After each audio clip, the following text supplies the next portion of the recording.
didukung oleh. Dan selanjutnya pemirsa, calon juragan ketiga akan melakukan presentasi di hadapan para panelis. Siapakah dia? Langsung saja kita persilakan Coach Dewa Eka Prayoga. Silakan Coach. Ya, yang namanya bisnis kalau nggak untung ya rugi. Kalau nggak sukses besar ya bangkrut biasanya. Dan ini yang dialami oleh salah satu peserta Juragan Zaman Now kali ini, di mana ia mengalami kebangkrutan, kegagalan, bahkan hampir jadi gelandangan karena waktu itu sampai rumahnya hampir disita karena nggak sanggup melewati berbagai ujian di usahanya. Tapi dengan semangat dan kegigihan yang luar biasa, akhirnya dia dengan modal Rp300.000 saja, ia mencoba untuk menggerakkan perekonomian di keluarganya dan membuat sebuah brand bernama Gonze, yaitu produk yang intinya adalah tentang sambal honje. Siapakah dia? Dia adalah Didik Mutakin. Kita lihat profilnya seperti apa.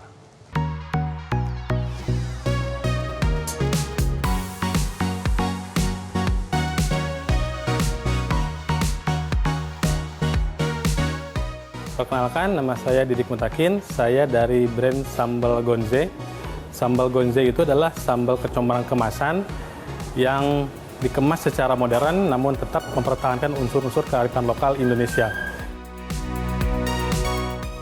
Yang membedakan kami dari sambal kecombrang yang lain adalah bahwa bahan baku kami itu dari kecombrang terbaik yang ada di tanah Cianjur. Harapan kami mengikuti Juragan Zaman Now sesi 3 ini adalah kami ingin mengembangkan bisnis kami sebesar-besarnya sampai selevel corporate, sampai menjadi top of mind di kategori sambal kecombrang, sampai menjadi brand kebanggaan Indonesia. Saya siap menjadi Juragan Zaman Now.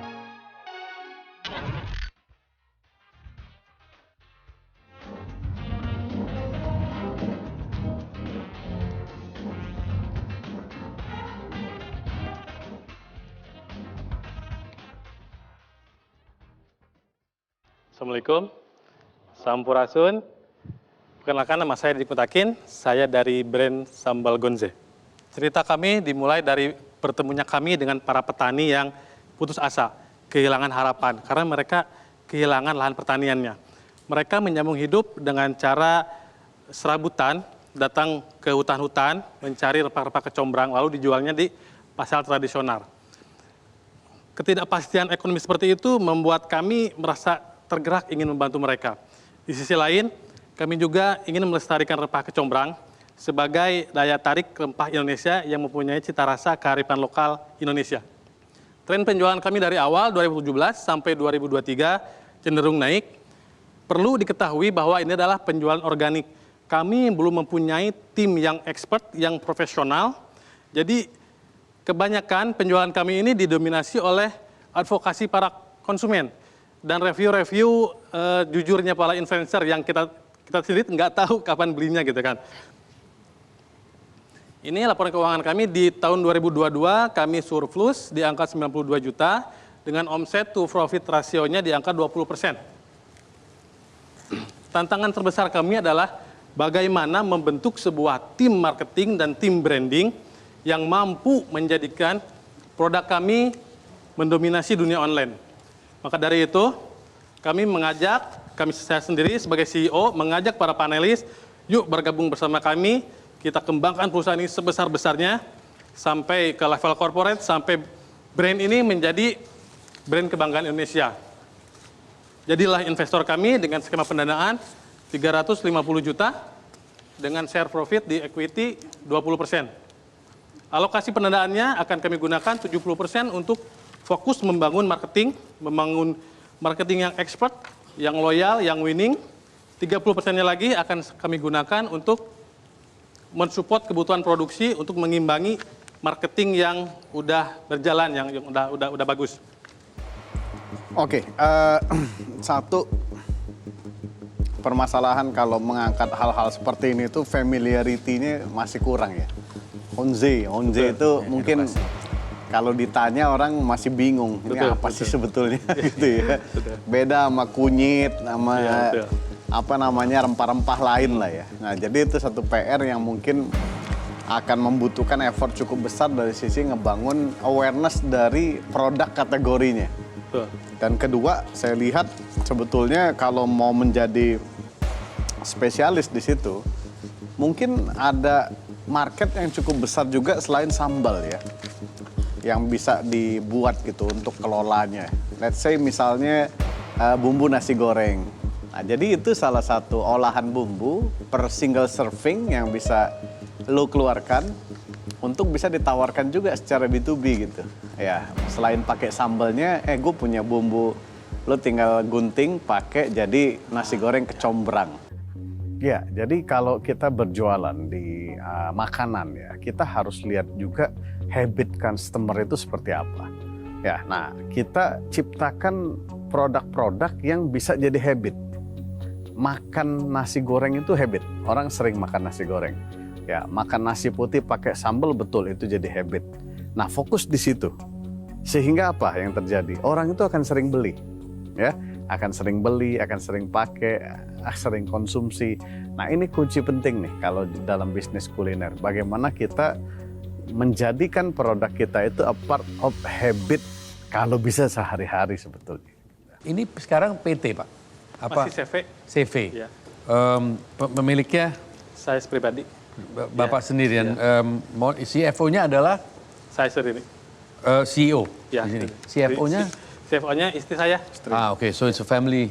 Iya, CFO, betul. fine. Kalau alokasi dana yang diperlukan budget marketing dan branding itu meng-hire orang atau budget untuk iklan ini? Ya, kita akan combine.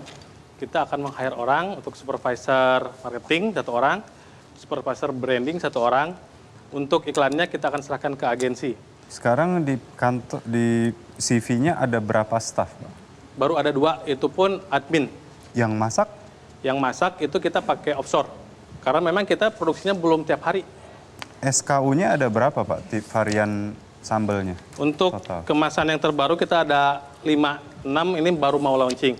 Oke. Original, teri, cumi, tuna, ayam. Yang satu lagi mau launching adalah daging asap. Oke, boleh balik ke presentasi ini nggak? Omset.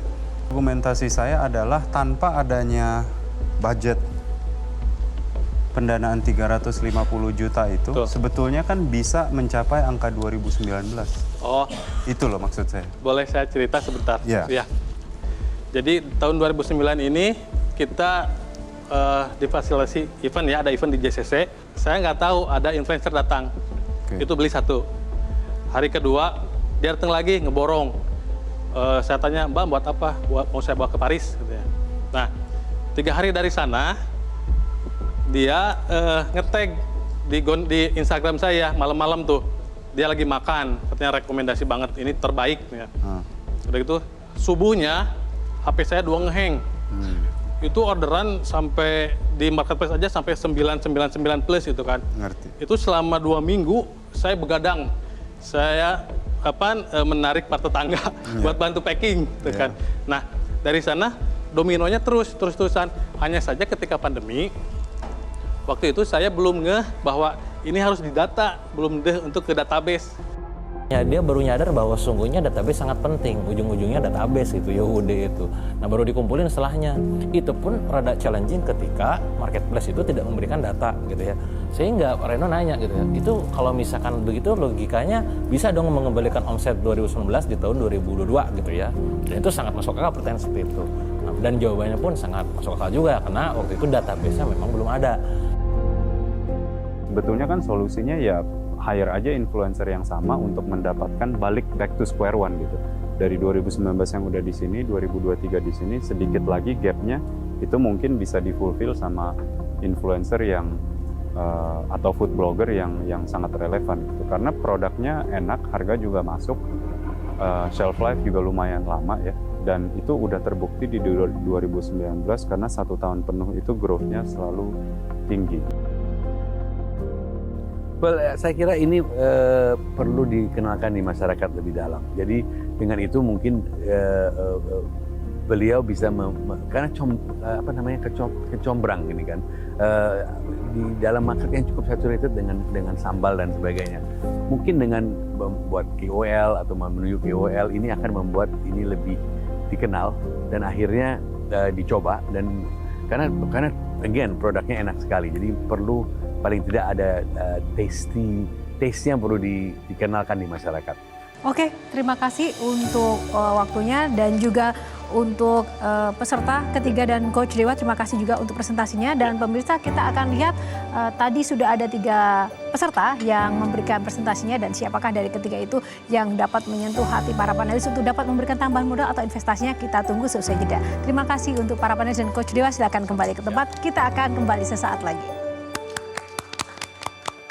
Presentasi dari Kang Didik itu cukup sangat jelas sekali karena semua presentasi ditampilkan dan itu terbukti dari panelis yang tidak banyak bertanya tentang hal sifatnya tuh umum gitu ya, lebih kepada yang spesifik kayak misalkan tantangan ketika masuk pasar sambal yang itu mungkin baru secara nama, tidak semua orang mengenal Honje gitu ya.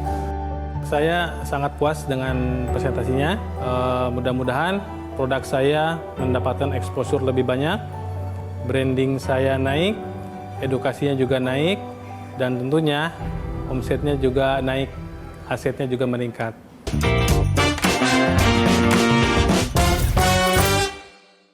Didukung oleh jelajahi cara baru mendapatkan informasi. Download Metro TV Extend sekarang.